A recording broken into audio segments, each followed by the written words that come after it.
Welcome back to my channel, Bake Cuisine.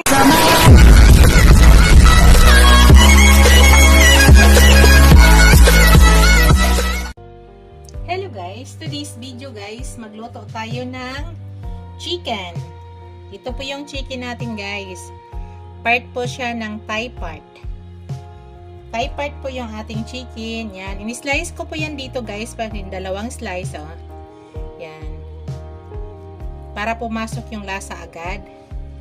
Gawin nating chicken buffalo guys. Actually, na-vlog ko na to. Dahil magluto po ako ngayon, ipa-vlog ko po siya ulit. So, tingnan niyo guys, kung hindi niyo napanood yung unang vlog ko dati, na ito, magluluto tayo ulit ng chicken buffalo. Matagal na po ako nag-vlog nito guys, ilang buwan na. So, ipakita ko sa inyo guys. So, ang unang gawin guys, i-marinate muna natin to. So, ipakita ko sa inyo kung anong mga ilalagay ko dito. Una, chicken buffalo, spicy po yan guys ha. Una, maglalagay ako ng asin, konting asin. Asin po. Konti lang ang asin ang nilagay ko. Yung tama lang para hindi siya maging maalat.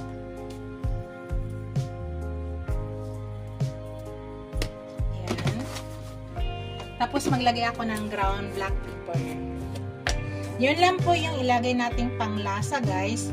Pero dito maglagay po ako ng spicy powder ha.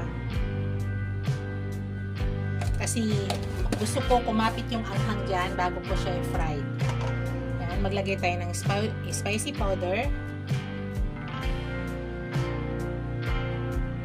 Para kapit na kapit ang lasa dyan guys. Yan, imimix ko muna guys. Siguraduhin nyo lang na mix nyo maigi. Yan, malinis po yung aking kamay guys ha. Malinis po yung aking kamay. So, i-marinate nyo sa guys at least naka 30 minutes para nag-absorb na yung lasa bago ninyo i-fry. So, ipakita natin mamaya sa inyo pag ipa-fry na natin. So, sa ngayon, ang ginawa ko muna, minarinate ko muna siya.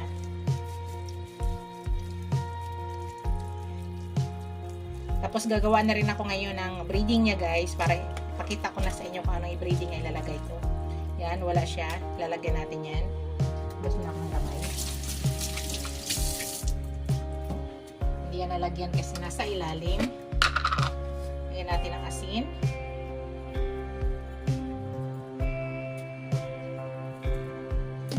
Tapos, ground black pepper.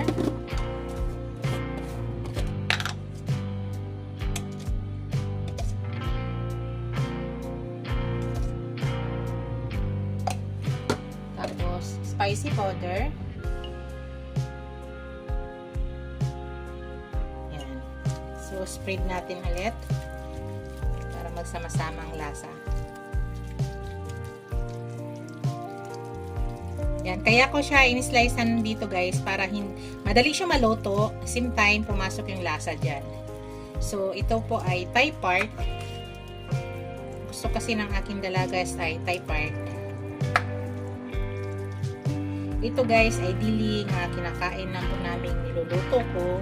So, binablog ko po para ma-share sa inyo. Yan, hindi naman lahat po tayo ay marunong magluto. So, may kanya-kanya po tayong technique sa pagluto. So, ito po yung aking version sa pagluluto ng aking chicken buffalo. So, ipakita ko mamaya sa inyo guys. I-set aside ko muna yan. Tapos gagawa tayo ng breading para isahan. So, mga 30 minutes natin po ano yan guys, i-marinate. Sa ngayon gagawa tayo ng breading. Tabi mo lang muna natin yan. Ang paggawa ng breading guys ay wait lang po.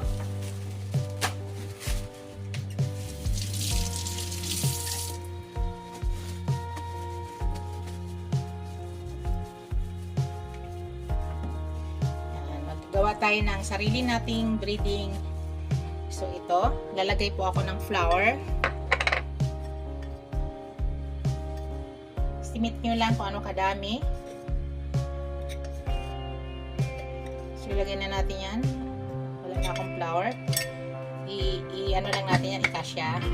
Ngayon guys, maglagay ako ng cornstarch. Ang purpose po, bakit ako naglalagay ng cornstarch para magkaroon ng crunchy ang ating chicken. Yan, maglagay tayo ng salt dito. Kasi ito po ay walang nalasa. Tayo pong gumawa niyan.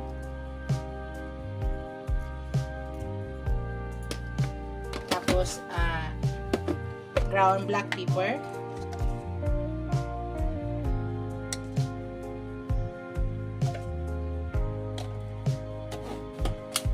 Tapos, spicy powder. Guys, kung hindi kayo mahilig sa maanghang, magbawas po kayo ng spicy ha. Kami kasi gusto namin maanghang na buffalo. So, maglagay ako ng paprika.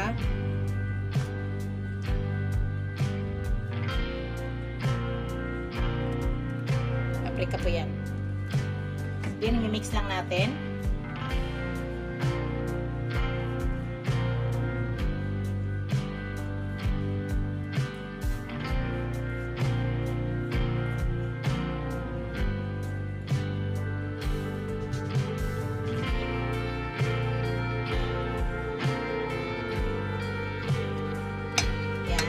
So, dyan lang muna yan guys. Maya-maya ipakita ko sa inyo. 30 minutes muna natin pag marinate. Ipakita ko sa inyo pag kinokoth ko na. Hello guys, naka 30 minutes na po tayo. So, ngayon, ikokoth ko na po yung chicken dito sa ating harina. So, bago ko i-fry, ipakita ko sa inyo kung paano ko ginagawa. So, gawa lang ako ng isa guys. Tapos, yun na po yun. Paulit-ulit lang po natin ginagawa yan para hindi na masyadong umamo yung video natin. So, kailangan guys, ang technique niyan para masarap ang luto niya. So, nakita niyo yung balat guys. Yan, pinapasukan ko yan ng harina. Yan. So, kailangan coat na coat. Yan, ikukot natin maigi yan. Yan. At saka, importante guys, yan, ipagpag natin para yung extra harina mahuhulog. So, iside natin sa malinis at tuyong plato o anumang lagayan nyo.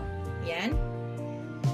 So, yan guys, ipakita ko na lang mamaya sa inyo. Hindi ko na masyado habain ang aking video para ipakita ko na sa inyo mamaya pag malapit na po tayo matapos. Yun lang po yung paulit-ulit lang natin gagawin.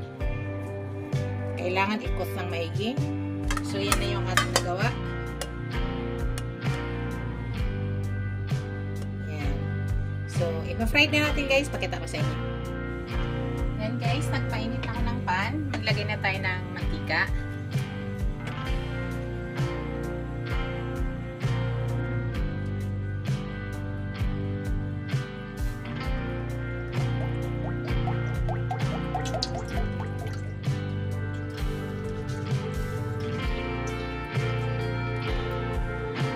Tama na yung mantika na ilagay natin guys. So, painitin lang muna natin. Yan guys, mainit na yan. Isigurado natin guys nga mainit na mainit po yung ating mantika para maganda ang pagkaluto niya.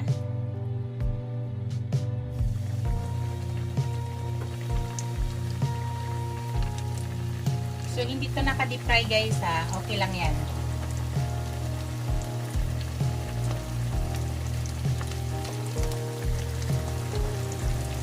Masyado deep fry. Yan. Kailangan mainit na mainit ang mantika para maganda ang pagkalutong niya. Tapos ngayon, medyo pahinaan ko ng kaunti. Yan, pinahinaan ko ng kaunti para hindi naman masunog. So, wait lang natin guys.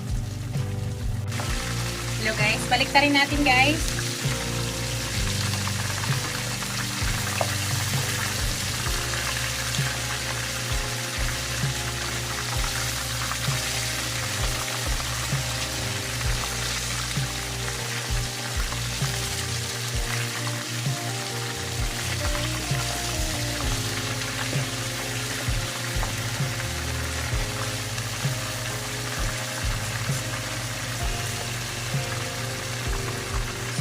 Hintayin ulit natin guys.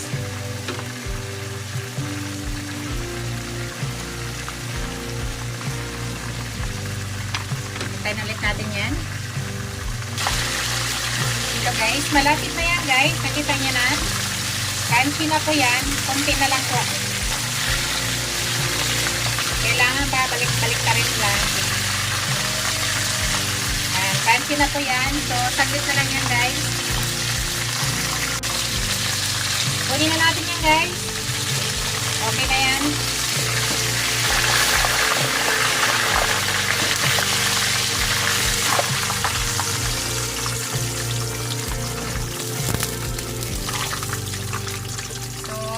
Napaka-crispy na niya guys.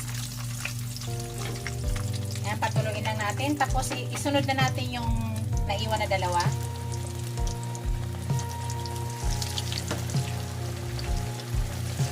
Ayan, hintayin na lang ulit natin yan guys.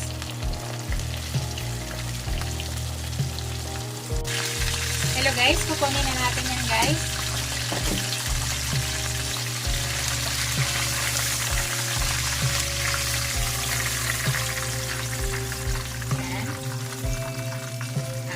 Side muna natin mantika guys. Ano muna natin. Tapos gagawa na tayo ng buffalo sauce. So maglagay na ako ng butter guys. Ilalagay na natin yung butter.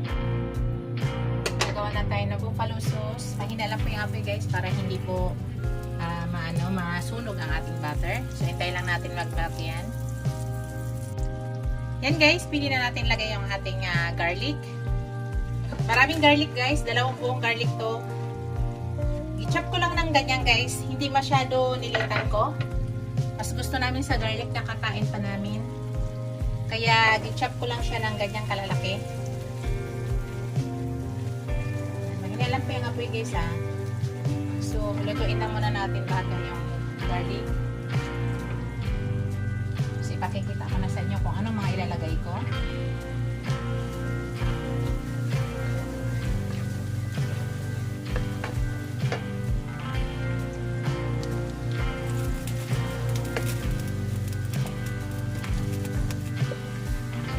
Yan, pwede na itong garlic guys. So, pahinaan ko pa yung apoy guys ha. Ayaw ko na susunog ang garlic. So, una, yan na muna. Maglalagay ako ng hot sauce. It's up to you guys kung ano kadaming hot sauce sa aming pagkain to. So, ito po kadaming hot sauce na ilalagay ko. So, hindi na ako maglalagay ng paprika dyan guys. Tapos maglagay ako ng chili powder, kaunti, para may kulay niya. Yan.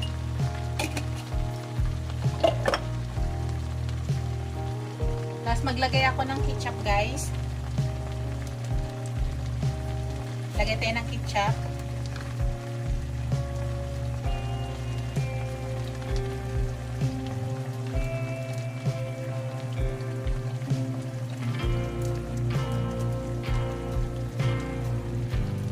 Karami ang ketchup na ilalagay natin. So, pahinaan nyo pong apoy guys ha. Tapos, maglagay tayo ng oyster sauce. Oyster sauce. Mga 1 kutsarang oyster sauce.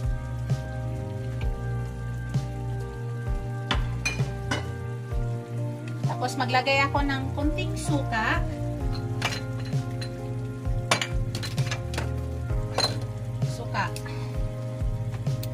Vinegar.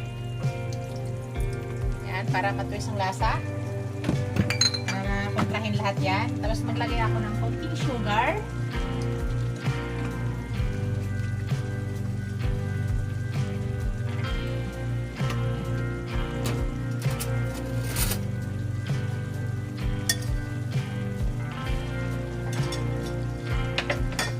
Yan, then imimix po natin.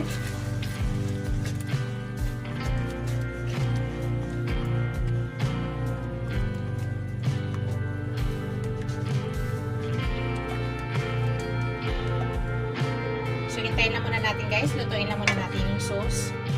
Tapos titikman natin kung anong kulang dyan sa lasa.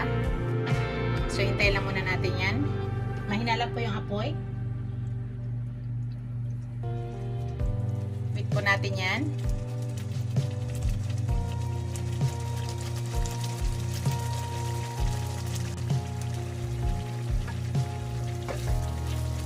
Yan.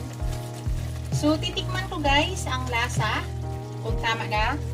Guys, take note, kung hindi kayo mahilig sa manghang, mag-bawas pa kayo ng spicy. Kami, mahilig po kami sa manghang. Tikman ko po.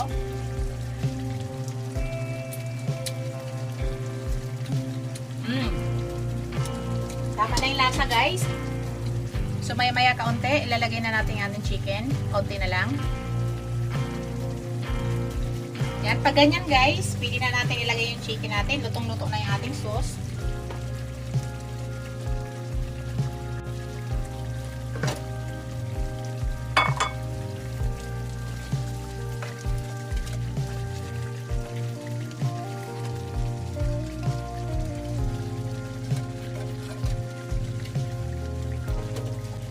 Mahina lang po yung apoy, ha.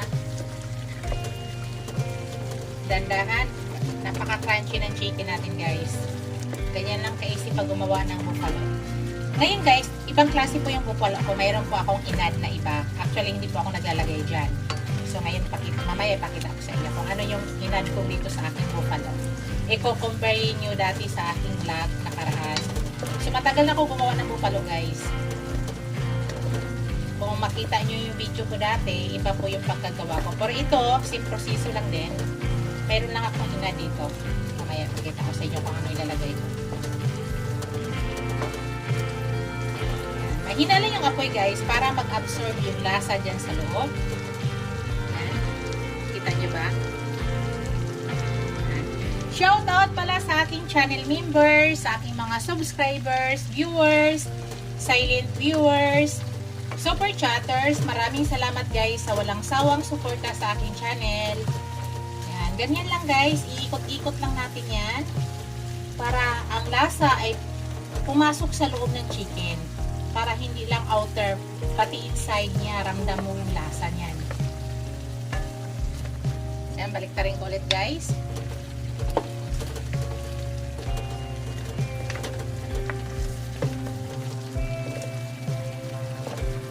Yan yung gusto ko sa bawang, guys.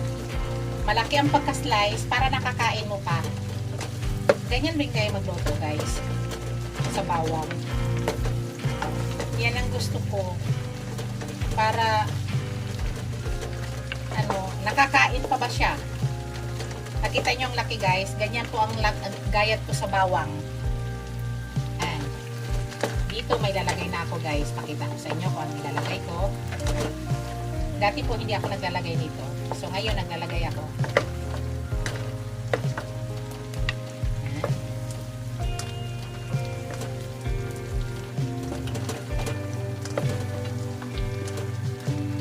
Pakita ko sa inyo kung anong nilalagay ko, guys. Ito po yung bago ngayon. Yan! Yan po yung naiba ngayon, guys. Mayroon siyang cheese. Mayroon siyang cheese, guys. So, mamaya, mag-iwan tayo para ipi-platings natin. Dito, kailangan mag-melt siya dyan para madagdag ang sarap. Madagdagan ang sarap, guys. I-melt muna natin maigi ang cheese dyan para nakakadagdag ng sarap yan. Yan po yung bago ngayon sa aking buffalo. Yan. Yan na, guys. Patay na natin yung apoy. Yan na po yung aking finished product, guys. Pakita ko sa inyo ng malapitan.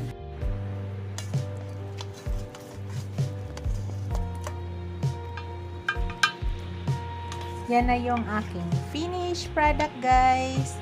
Ito na yung aking chicken buffalo. Thank you for watching, guys. Don't forget to like, comment, share, and subscribe to my channel. See you in my next video, guys. God bless us all. Bye. Ingat po lahat, guys.